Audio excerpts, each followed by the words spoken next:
Hello प्यारे बच्चों, कैसे हो आप लोग। आप सबका स्वागत है। हमारा नया बैच स्टार्ट हो रहा है शिखर हिंदी मीडियम के लिए। ये वन शॉट लेक्चर आपको मिलेंगे जिसमें आज हमारा अध्याय शुरू हो रहा है, पहला जीवों में जनन। जीवों में जनन, और मैं आप लोगों के साथ आपका botany expert, botany faculty Aniket Rathi, और मैं आपको ये पूरा चैप्टर, पूरी बॉटनी पढ़ाऊंगा।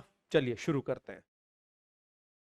तो आज जो हमारा चैप्टर है जीवों में जनन, उसमें हम क्या पढ़ेंगे? जीवन अवधि जनन क्या है, जनन के प्रकार लैंगिक और अलैंगिक किस प्रकार से विभेदित किए जाते हैं, उसे आज हम समझेंगे। तो सबसे पहले हम यहाँ किसके विषय में समझेंगे? देखो, कोई भी जीव है वो पैदा होगा और मरेगा, तो उसका एक जीवन अवधि होती है। वहां से हम शुरू करते हैं। तो यहां पर जीवन अवधि से शुरू करते हैं कि भाई जीवन अवधि क्या होता है, किसे जीवन अवधि कहा जाता है। तो देखो, कोई भी जीव है, यहां उसका क्या होगा? जन्म। और एक निश्चित समय अंतराल के बाद उसकी होगी प्राकृतिक मृत्यु। एक्सीडेंट वाली मृत्यु नहीं है, कोई बीच में कोई एक्सीडेंट हो गया, कोई किसी ने जहर दे दिया, नहीं, वो वाली मृत्यु नहीं। प्राकृतिक मृत्यु की बात कर रहे हैं। तो जीवन अवधि क्या है? किसी जीव के जन्म से लेकर और प्राकृतिक मृत्यु तक का जो समय है, उसे जीवन अवधि कहते हैं। जन्म से लेकर प्राकृतिक मृत्यु का समय जीवन अवधि कहलाता है। जन्म से लेकर जन्म से लेकर जन्म से लेकर प्राकृतिक मृत्यु, प्राकृतिक मृत्यु तक का समय जीवन अवधि कहलाता है। जीवन अवधि कहलाता है। ठीक है। अब प्रश्न आता है, क्या सभी जीवों में जीवन अवधि एक जैसी होती है? प्रश्न आता है, क्या सभी जीवों की, क्या सभी जीवों में जीवन अवधि, जीवन अवधि समान होती है या अलग अलग होती? अब इस प्रश्न का उत्तर जानने की कोशिश करेंगे। जीवन अवधि में हमने कहा कि किसी जीव के जन्म से लेकर उसकी प्राकृतिक मृत्यु का समय क्या है, जीवन अवधि कहलाता है। तो यहां पर कुछ जंतु और कुछ पादप दिए गए हैं जिनकी जीवन अवधि दिखाई गई है। तो हाथी की जीवन अवधि 65 से 90 वर्ष होती है। कुत्ते की लगभग 20 से 30 वर्ष होती है। वहीं कोआ की जीवन अवधि 15 वर्ष होती है। ठीक है, ये वर्ष है। वर्ष, वर्ष, वर्ष, वर्ष, वर्ष, वर्ष, वर्ष। गाय की जीवन अवधि लगभग 15 से 25 वर्ष होती है। तोता 140 वर्ष तक जिंदा रहता है। जहीं वहीं दूसरी ओर मगरमच्छ केवल 60 वर्ष, घोड़ा लगभग 62 वर्ष, फल मक्खी जिसे ड्रोसोफिला हम कहते हैं 20 से 30 दिन। ठीक है, ये दिन है। 20 से 30 दिन इसका जीवन अवधि का होता है। कछुआ 100 से 150 साल तक जिंदा रहता है। और तितली की जीवन अवधि 1 से 2 सप्ताह तक होती है। पादप की यदि बात की जाए तो पादप में गुलाब की जीवन अवधि 5 से 7 वर्ष तक होती है। केला लगभग 20 से 25 वर्ष तक, धान 3 से 4 माह, गेहूं 5 से 6 माह, बरगद 200 से 300 वर्ष, पीपल 2000 से 3000 वर्ष, और सिकोया जो चाइना में मिलते हैं, बड़े रेडवुड जिसे कहा जाता है, 3000 वर्ष से 4000 वर्ष का आयु काल होता है। तो इस प्रकार यहां पर हमें एक बात समझ में आती है कि जो जीव है उन सब की जीवन अवधि एक समान नहीं होती। जीवन अवधि विभिन्न विभिन्न प्रकार की होती है। समझ आ गया? अब एक चीज और यहां मैं देख पा रहा हूं कि अगर मैं तोते को देखूं और कौवे को देखूं, तो इसकी 140 वर्ष है और इसका लगभग 15 वर्ष है। यानी कि जीवों के आकार का उनके जीवन अवधि से कोई संबंध नहीं है। इन दोनों का आकार लगभग समान होता है, जीवन अवधि से कोई संबंध नहीं है। घोड़ा और गाय आकार समान है, लेकिन जीवन अवधि में अंतर देखो, दुगने से भी ज्यादा का है। तो यहां से क्या पता चलता है कि जीवों की जीवन अवधि, जीवन अवधि, जीवन अवधि व व आकार में कोई संबंध संबंध नहीं होता, कोई संबंध नहीं होता। जैसे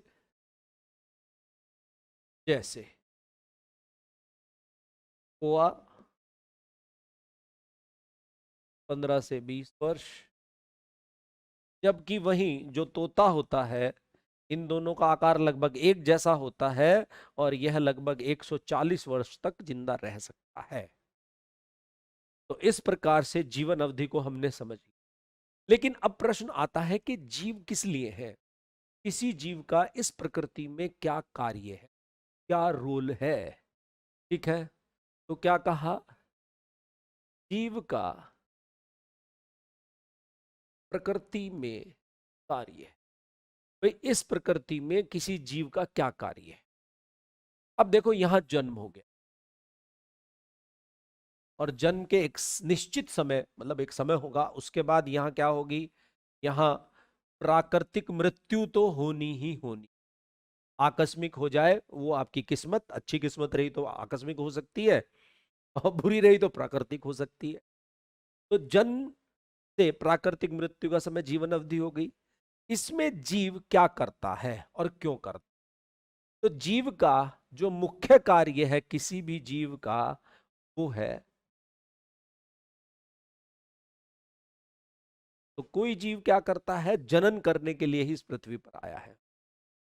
जनन क्यों करना चाहता है, वो इसलिए ताकि जाति की निरंतरता बनी रहे, जाति की निरंतरता बनी रहे। जाति की निरंतरता बनाए रखने के लिए जीव जनन करते, जिससे प्रकृति में उनकी निरंतरता बनी रहती। तो किसी भी जीव का प्रकृति में क्या कार्य है, जनन करना, जनन करना, जिससे उनकी जाति की निरंतरता बनी रहे। तो कोई भी जीव इस पृथ्वी पर केवल जनन करने के लिए। समझ आ गया। अब आगे बढ़ते हैं। तो ये जनन क्या होता है, जनन, जनन किसे कहा जाता है। तो किसी भी जीव द्वारा अपने जैसे जीव उत्पन्न करना जनन कहलाता है। किसी भी जीव द्वारा अपने जैसे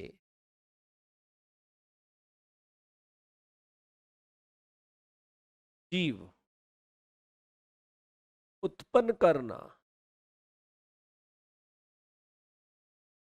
जनन कहलाता है।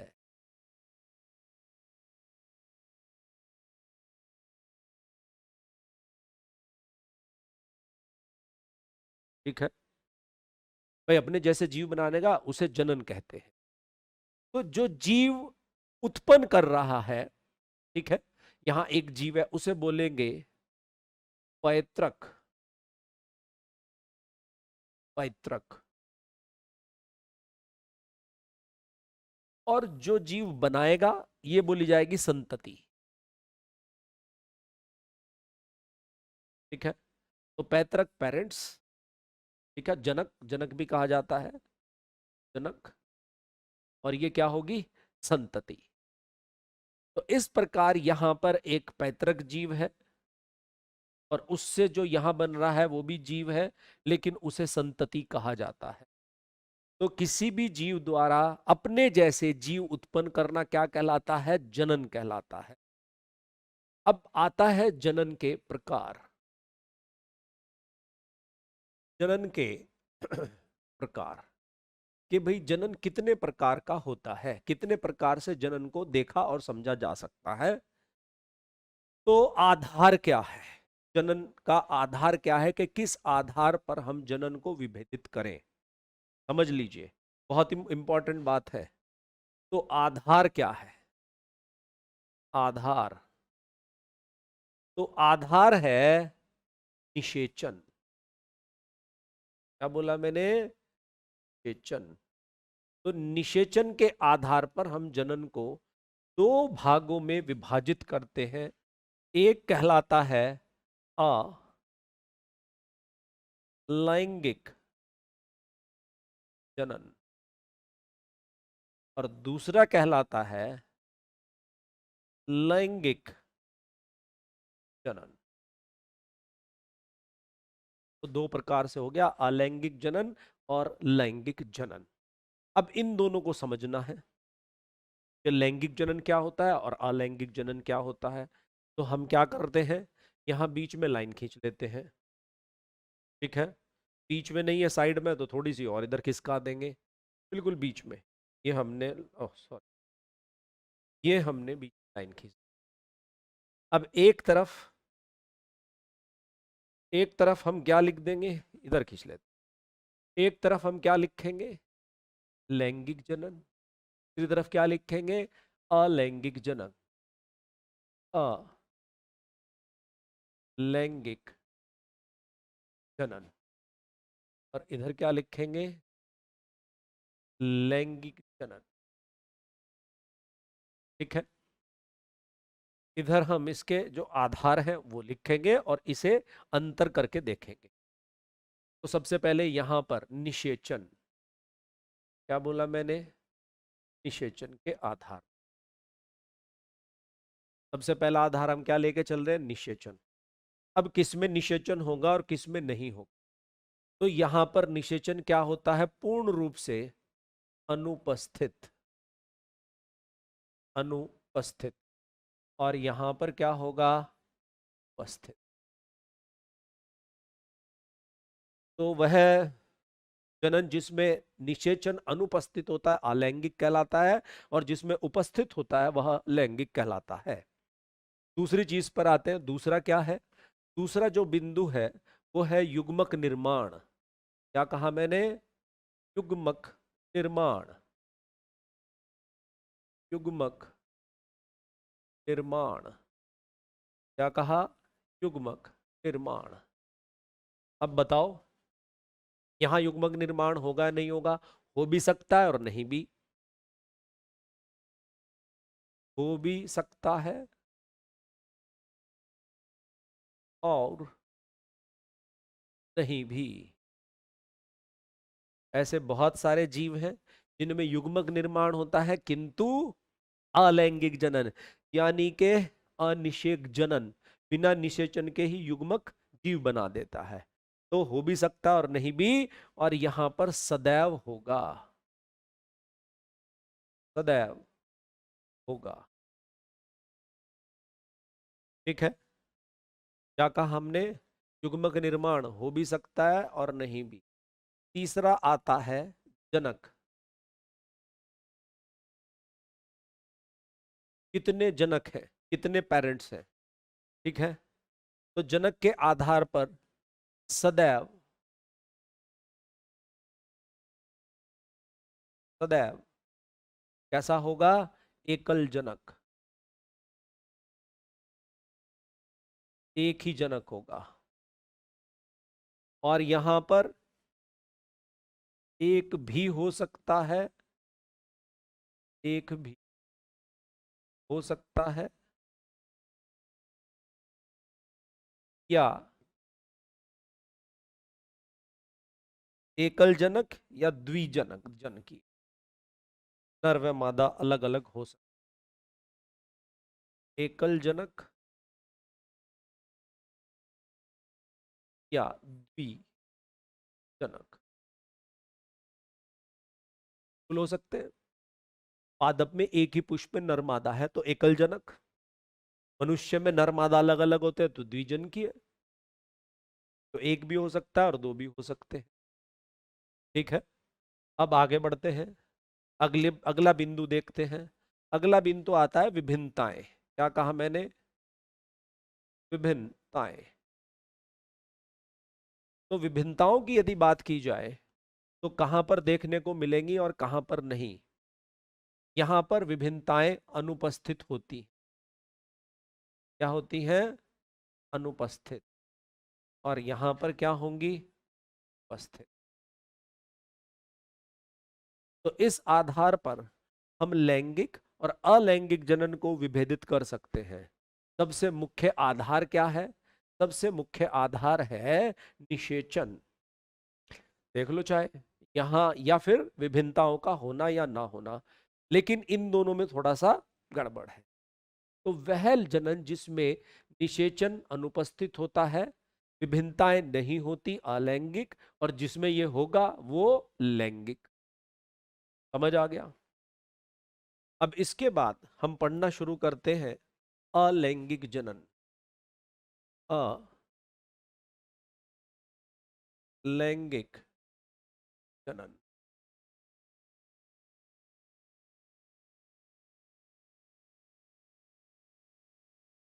ठीक है, तो अलैंगिक जनन में क्या बताएंगे? वह जनन, वह जनन जिसमें, वह जनन जिसमें निषेचन अनुपस्थित है, अलैंगिक जनन कहलाता है। जिसमें जनक एकल जनक होता है, एकल जनक, एक ही जनक होगा, वही होगा बस। क्या कहलाता है? अलैंगिक जनन कहलाता है। समझ आया? अब अलैंगिक जनन कितने प्रकार का हो सकता है, कितने प्रकार से अलैंगिक जनन होता है, तो के प्रकार पर बात। कितने प्रकार से इसे देखा जा सकता है अलैंगिक जनन? सबसे पहले हम पढ़ेंगे खंडन। जीव का टूटकर संतति में बदल जाना, है ना? क्या होगा? कोई जीव है, जीव का कर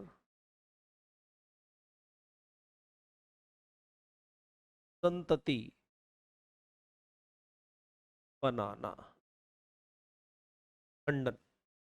अब खंडन कई प्रकार का होता है, जैसे यहां पर हम पढ़ेंगे क्या? द्विखंडन।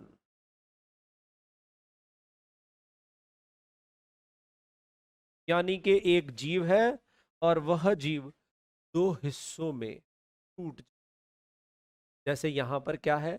अमीबा। और अमीबा में क्या होगा?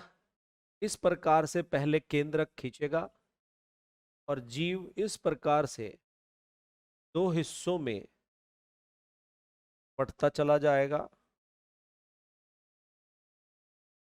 और दो जीव बना देगा, जैसा कि इसमें देखने को मिलता है अमीबा।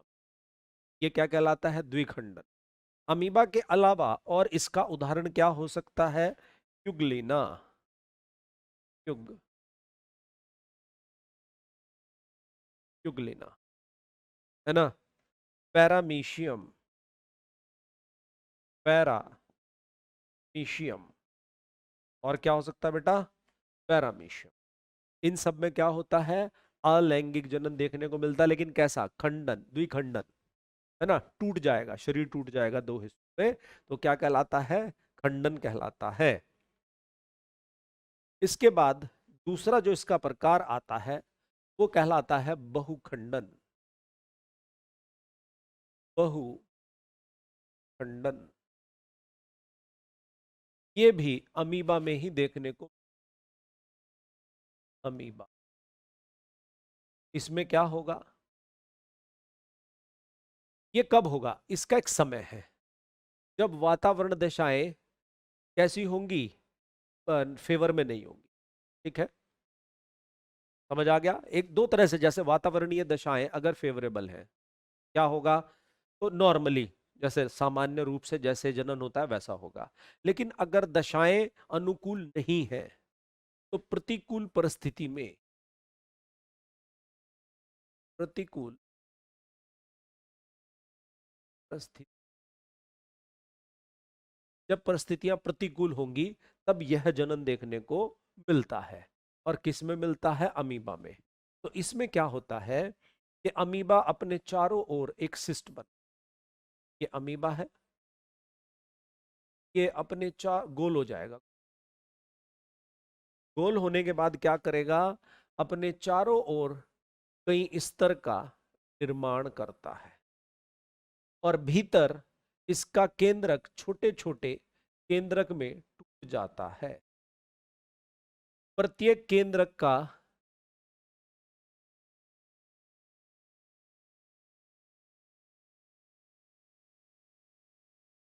ठीक है, बाहर क्या बन गई? सिस्ट,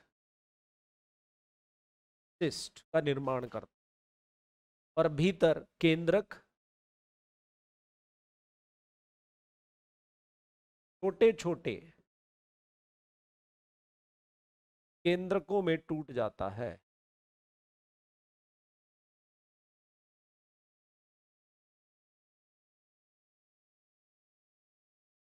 केंद्रक छोटे छोटे केंद्रकों में टूट जाता है।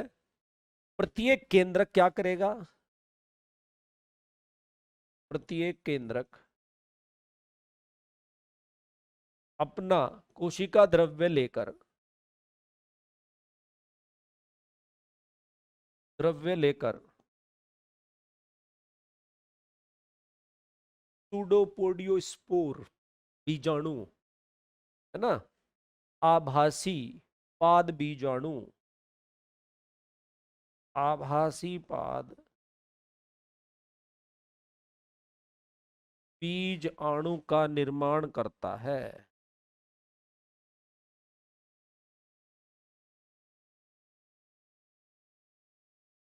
और यहां पर क्या होगा?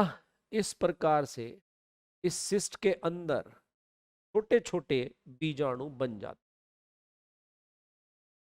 और ये टूटने से बने हैं, विखंडन हुआ है अंदर ये, इसलिए से विखंडन में रखा गया है। और परिस्थिति अनुकूल होने सिस्ट क्या होगी? फट जाएगी और यहां से ये नन्हे नन्हे अमीबा बाहर निकल आएंगे। तो इस प्रकार क्या होगा? निर्माण हो जाए, छोटे छोटे अमीबा बाहर निकल आते हैं। समझ आया? चलिए इसके बाद आगे बढ़ते हैं। यहां पर मुकुलन,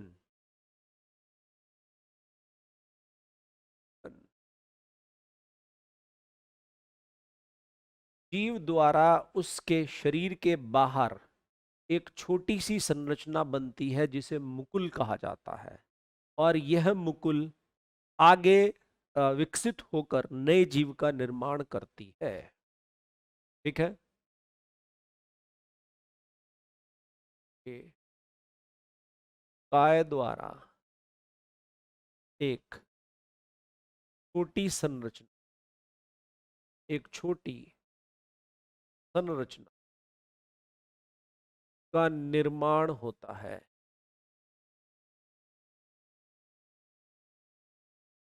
जिसे मुकुल कहते हैं।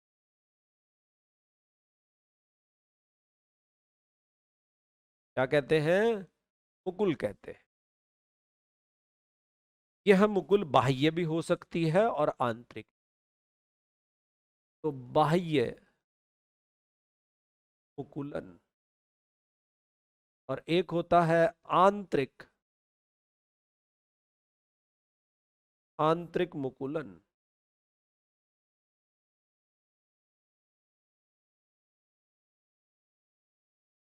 आंतरिक मुकुलन, तो दो प्रकार का मुकुलन देखने को मिलता है, एक बाह्य और एक आंतरिक। ठीक है, तो बाह्य मुकुलन किस में मिलता है? बाह्य मुकुलन मिलता है हाइड्रा में। हाइड्रा।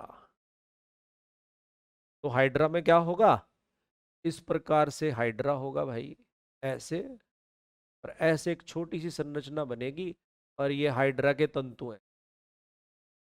ये क्या है, मुकुल। ये मुकुल बढ़ती जाएगी,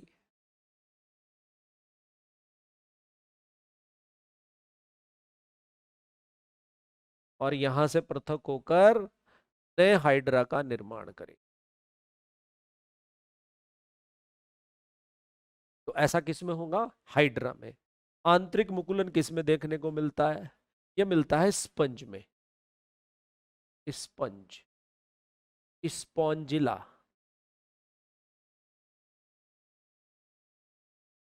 तो यहां क्या होता है, यहां बनते हैं जेम्यूल। एक इस प्रकार से संरचना है, इसमें यहां छोटा सा छिद्र होता है, और इसमें अंदर ऐसे छोटे छोटे छोटे छोटे बीजाणु समान संरचनाएं बनती हैं। इनका निर्माण मुकुलन द्वारा होता है। इसे कहते हैं जेम्यूल, जेम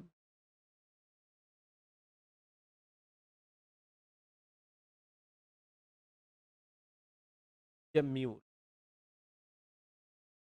समझ आया। तो ये स्पंज में बनता है, स्पॉन्जिला में। तो मुकुलन द्वारा, ठीक है, मुकुलन द्वारा इस प्रकार से निर्माण होगा। इसके बाद बीजाणु निर्माण, बीजाणु द्वारा जनन हो सकता है। बीज अणु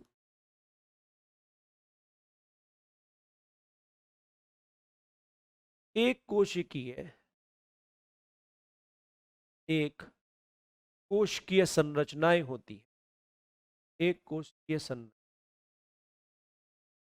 भित्ति उपस्थित भी हो सकती है और अनुपस्थित भी, जी। तो इस आधार पर इन्हें दो जगह विभाजित किया गया है। कैसे, एक होते हैं चल बीजाणु, चल बीजाणु, और एक होते हैं अचल।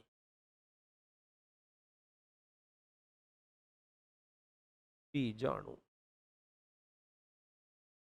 चल बीजाणु में क्या मिलेंगे, इनमें कशाब उपस्थित होते हैं और भित्ति अनुपस्थित होती।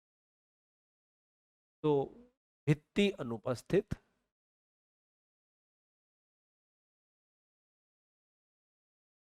और कशाब उपस्थित।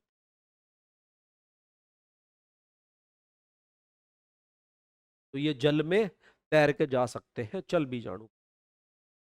और अचल बीजाणु, जिनमें भित्ति अनुपस्थित और कशाब भी अनुपस्थित। भित्ति उपस्थित और कशाब अनुपस्थित।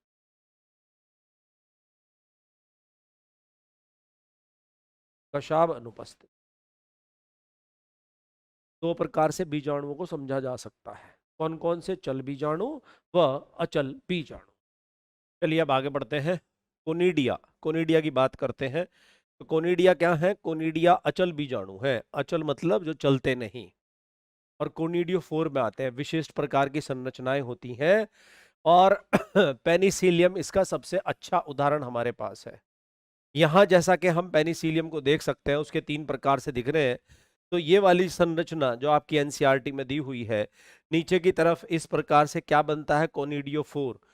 इस कोनिडियोफोर में आगे की तरफ ये वाली संरचनाएं कहलाती हैं मेटुला, और इसके आगे ये बोतल जैसी संरचना ये कहलाता है स्टेरिगमेटा। और इनमें बाह्य रूप से कोनिडिया का निर्माण होता है, कोनिडिया का निर्माण होता है। इसके बाद क्लेमाइडोस्पोर। क्लेमाइडोस्पोर कैसे होते हैं, मोटी भित्ति वाले होंगे और कहीं भी बीच में बन जाएंगे। एगेरिकस, एगेरिकस एक मशरूम होती है, आपने देखी होगी इस प्रकार से, एक एगेरिकस, उसमें देखने को ये संरचनाएं मिलती हैं। ये देखा आप लोगों ने, ब्रेड के ऊपर इस प्रकार से चकते चकते से आ जाते हैं, डबल रोटी के ऊपर। तो उसमें क्या होता है, उसमें राइजोपस होता है। ये है ना, म्यूकरिया राइजोपस। और इस प्रकार से क्या है, इनके यहां पर क्या बनते हैं, बीजाणु धानियां, और इनके अंदर बीजाणु बनते हैं। जब ये स्फुटन हो जाएगा तो ये बिखर जाएंगे। तो इस प्रकार की संरचना होती है आंतरिक बीजाणु। अब वही चीज यहां पढ़ा रहे हैं, वो आंतरिक बीजाणु अचल बीजाणु है, और इनका निर्माण बीजाणु धानी में होता है। इसमें बीजाणु धानी के भीतर इनका निर्माण होगा। इसके बाद आगे बढ़ते हैं। अब इसके बाद आता है, एक कोशिकीय जीव को अमर क्यों कहा जाता है, वो अमरता क्यों है उनकी। तो देखिए यहां पर जीव है, सामान्यतः कोई जीव है, और यहां पर उस जीव का क्या हुआ है, जन्म। जन्म जन्म के एक निरंतर समय के बाद क्या होगा, प्राकृतिक मृत्यु हो जाएगी। प्राकृतिक मृत्यु। मृत्यु का मतलब क्या है, देखो यहां से लेकर यहां तक जीवित है, जीवित, तो यानी के जीवन के लक्षण प्रदर्शित कर रहा है। जीवन के लक्षण प्रदर्शित करता है, करेगा नहीं करेगा। लेकिन जब मृत्यु हो जाएगी तो यहां पर जीवन के लक्षण नहीं दिखाई देंगे। जीवन के लक्षण अनुपस्थित। जीवन के लक्षण क्या होंगे, अनुपस्थित होंगे, दिखाई नहीं देंगे। समझे। तो यानी कि ऐसा शरीर जो जीवन के लक्षण प्रदर्शित नहीं कर रहा, उसे हम मृत कहते हैं, उसे मृत्यु कहते हैं। अब एक कोश के जीव में क्या है कि यहां पर क्या है कि यहां एक ये मात्र कोशिका है या जीव है, हम उसे एक कोशिका के रूप में देख रहे हैं, है ना, ये जीव है यहां पर। और ये जीव यहां पर, ये जीव दो पुत्री जीव में विभाजित हो गया, तो मृत शरीर कहां है ही नहीं। तो जब मृत शरीर नहीं है तो मृत्यु कैसी, इसलिए ने क्या कहा जाता है, अमर कहा जाता है। पहला कारण क्या है, पहला कारण है कि यहां पर ऐसा शरीर नहीं मिलता जो जीवन के लक्षण प्रदर्शित ना करता हो, है ही नहीं। तो यहां पर एक जीव का दो जीव में विभाजित हो जाना, इस बात को क्या कहता है, अमरता। कि जो एक कोश के जीव होते हैं वो अमर होते हैं। अब इसके बाद आते हैं कायिक प्रजनन में। कायिक इकाइयों द्वारा पादप का निर्माण किस प्रकार से होता है ये देखेंगे। कायिक मतलब क्या, देखिए पौधे के कुछ भाग होते हैं अगर देखे जाए तो। इस प्रकार से पौधे का एक भाग जमीन के नीचे है और एक जमीन के ऊपर है, ठीक है, इस प्रकार से। और यहां पर पुष्प आ रहे हैं, ये पुष्प आ रहे हैं। तो ये जो नीचे वाला भाग है ये कहलाता है मूल, और ये कहलाता है प्ररोह।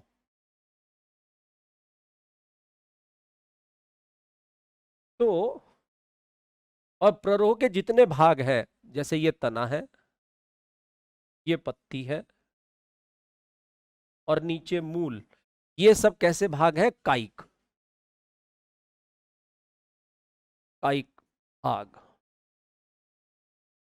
तो यदि इन कायिक भाग द्वारा क्या हो, प्रजनन, तो वो क्या कहलाएगा, कायिक प्रजनन कहलाएगा। क्या कहलाएगा, कायिक प्रजनन कहलाता है। समझ आ गई बात, कायिक प्रजनन कहलाता है। तो जैसे तने द्वारा, जड़ द्वारा, पत्ती द्वारा, ठीक है। अब कैसे होगा, तो बागवानी या कायिक प्रजनन की कृत्रिम विधियां कौन कौन सी हैं। सबसे पहले कर्तन की हम बात करते हैं। कर्तन का मतलब कटाई। आपने देखा होगा कलम काट के हम लगा देते हैं, वो यही है। इसके लिए किस किस की आवश्यकता है, सबसे पहले IBA, इंडोल ब्यूटारिक एसिड, और नेफ्थलीन एसिटिक एसिड, दोनों के दोनों ऑक्सिन हार्मोन है। कौन से हार्मोन है, ऑक्सिन हार्मोन है। अब इनकी आवश्यकता पड़ती है मूल में। कैसे, कि मूल है, जड़ है, उस जड़ की हम कटाई करेंगे, जड़ को दूसरी जगह लगा देंगे, उससे नया पौधा बन जाएगा। और ऐसा किस में होता है, ऐसा नींबू में, संतरे में, इन सब में देखने को मिलता है। और ऐसा अमरूद में भी देखने को मिलता है। स्तंभ कर्तन, यानी कि तने का कटाई करने के, तो क्या करेंगे, तने का एक छोटा सा हिस्सा काट लेंगे। जैसे आपने देखा होगा हम क्या करते हैं जब गुलाब की कलम लगाते हैं तो ऐसा करते हैं ना, गुलाब का एक छोटा सा हिस्सा वो उसकी स्तंभ कर्तन है। अच्छा, इसमें क्या करेंगे, ऑक्सिन लगाएंगे जिससे इसमें जड़ें निकल आएंगी, जैसे गुलाब में, जैसे शुगर केन में, गन्ने में ऐसा होता है। पत्ती द्वारा हाँ बिल्कुल होता है, बोगनविलिया, पत्थर चटा, ये वाला पौधा आपने देखा होगा, इसमें पत्ती द्वारा किया जाता है। कुट्टी, दाब लगाना, ये क्या होता है, तो इसमें एक भाग क्या करते हैं गोबर खाद, एक भाग भूसा और दो भाग चिकनी मिट्टी ले लेते हैं। इसके लिए जल की आवश्यकता होगी और हार्मोन चाहिए वो ऑक्सिन, और पॉलीथीन चाहिए, और 2 से 3 माह का समय। लीची, अनार, चाइना रोज जिसे हम कहते हैं गुड़हल, गुआवा, है ना, संतरा, लेमन, इन सब में इससे क्या किया जा सकता है, नया पौधा बनाया जा सकता है। कैसे, ध्यान से समझिएगा। यहां पर हमारे पास ये एक शाखा है, नई शाखा है, पुरानी शाखा नहीं लेंगे, नई शाखा, नई शाखा, नई शाखा। नई शाखा में क्या करेंगे बेटा, यहां पर इसमें ना कटिंग करते हैं, यहां से ऐसे कट कर देंगे चारों तरफ से, यानी कि जो इसका फ्लोएम वाला हिस्सा है उसे हटा दिया जाता है। फ्लोएम वाला भाग हटा दिया जाता है।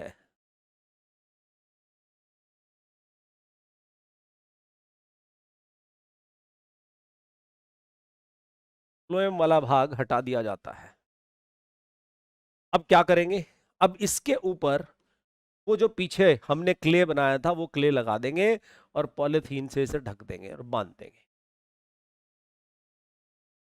अब कुछ समय बाद क्या होगा, 2 से 3 माह बाद क्या होगा, 2 से 3 माह बाद यहां पर ये संरचना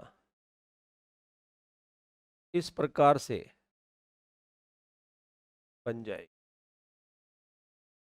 क्योंकि इधर जो भोजन बन रहा है वो भोजन यहीं क्या होगा, स्टोर होता चला जाएगा, और इस प्रकार इसमें क्या निकल आएंगी, जड़, फूल, और इसे यहां से काट के नया पौधा बना देंगे। तो ये गुट्टी है, इसे कहते हैं गुट्टी। कायिक प्रजनन के क्या क्या लाभ हैं, सबसे पहला लाभ, बीज विहीन पादप बनाए जा सकते हैं, ठीक है। और ऐसे पादप जिनमें बीज नहीं बनते उनमें एकमात्र विकल्प है, जैसे गन्ना, केला, बीज रहित अंगूर, संतरा। विभिन्नताएं नहीं आती, बहुत ज्यादा शीघ्रता से गुणन होता है, आनुवांशिक रूप से बिल्कुल समान रहेंगे, रोग विहीन पादप उगाए जा सकते हैं। जीवन दर 100%, यानी कि लगाएंगे तो होगा ही होगा, ऐसा नहीं कि होने के चांस कम हो जाए। अच्छी गुणवत्ता के पादप और लंबे समय तक रक्षित किए जा सकते हैं, उनके गुण बचाए जा सकते हैं। अब इसके बाद आता है लैंगिक जनन। इसके लिए 2 शब्द इस्तेमाल करते हैं, एम्फीमिक्सिस उभय मिश्रण और एम्फीगोनी, ठीक है, और सिंजिनेसिस, सारे शब्द इसी के लिए इस्तेमाल किए जाते हैं। यानी कि 2 अलग अलग किनका जुड़ना, युग्मकों का आपस में जुड़ना लैंगिक जनन में आता है। लैंगिक जनन में कौन कौन सी प्रक्रिया होती है, सबसे पहले क्या होगा, यहां पर युग्मक जनन, युग्मक निर्माण होगा, उसके बाद निषेचन होगा, उसके बाद भ्रूण एम्ब्रियोजेनेसिस, भ्रूण का निर्माण होगा, और विकास, डेवलपमेंट होगा आगे का, ठीक है। लैंगिक जनन की सबसे मुख्य प्रक्रिया निषेचन होती है। इससे पहले जो भी घटनाएं होंगी वो पूर्व निषेचित घटनाएं कहलाएंगी, पूर्व निषेचन घटना, पूर्व निषेचन घटना, और एक होगी पश्च निषेचन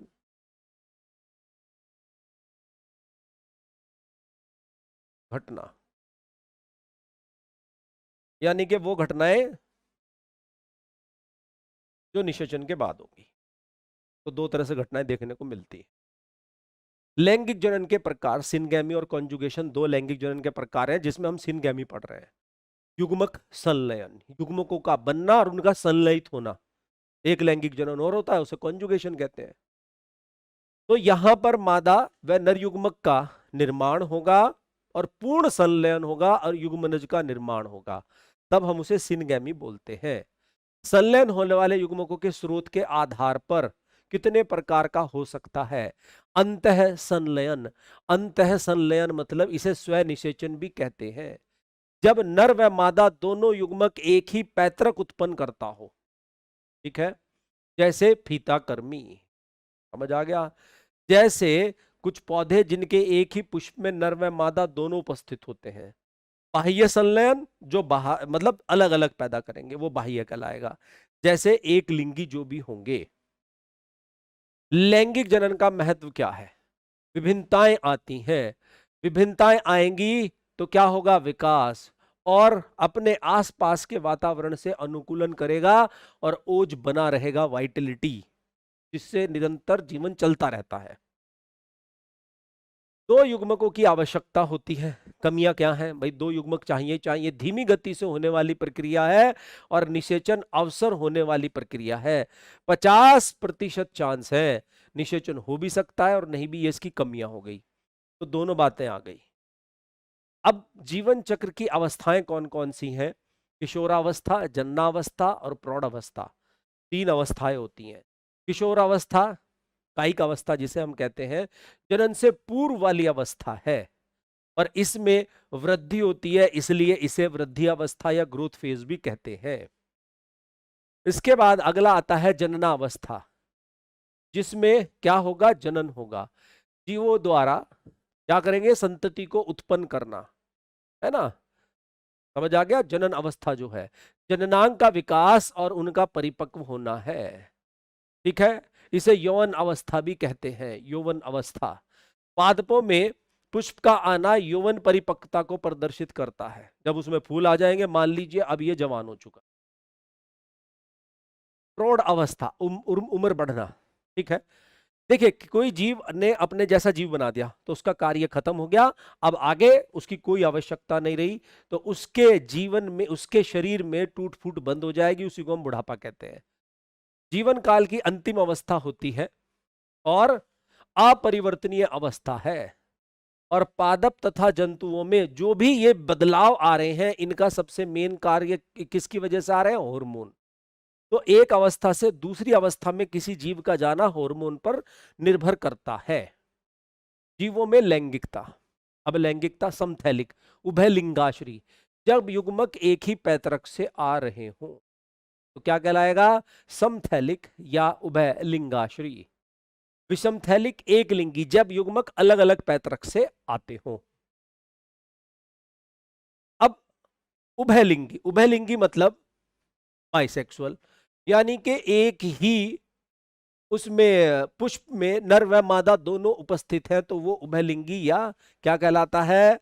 बाइसेक्सुअल कहलाता है। और यदि एक लिंगी बोला जाए तो मतलब जब नर व मादा अलग अलग जननांग अलग अलग जगह उपस्थित हो। अब पौधों में क्या होता है? एक द्विलिंगी स्थिति बनती है, यानी कि ये एक पौधा है, इस पौधे पर यहां मादा पुष्प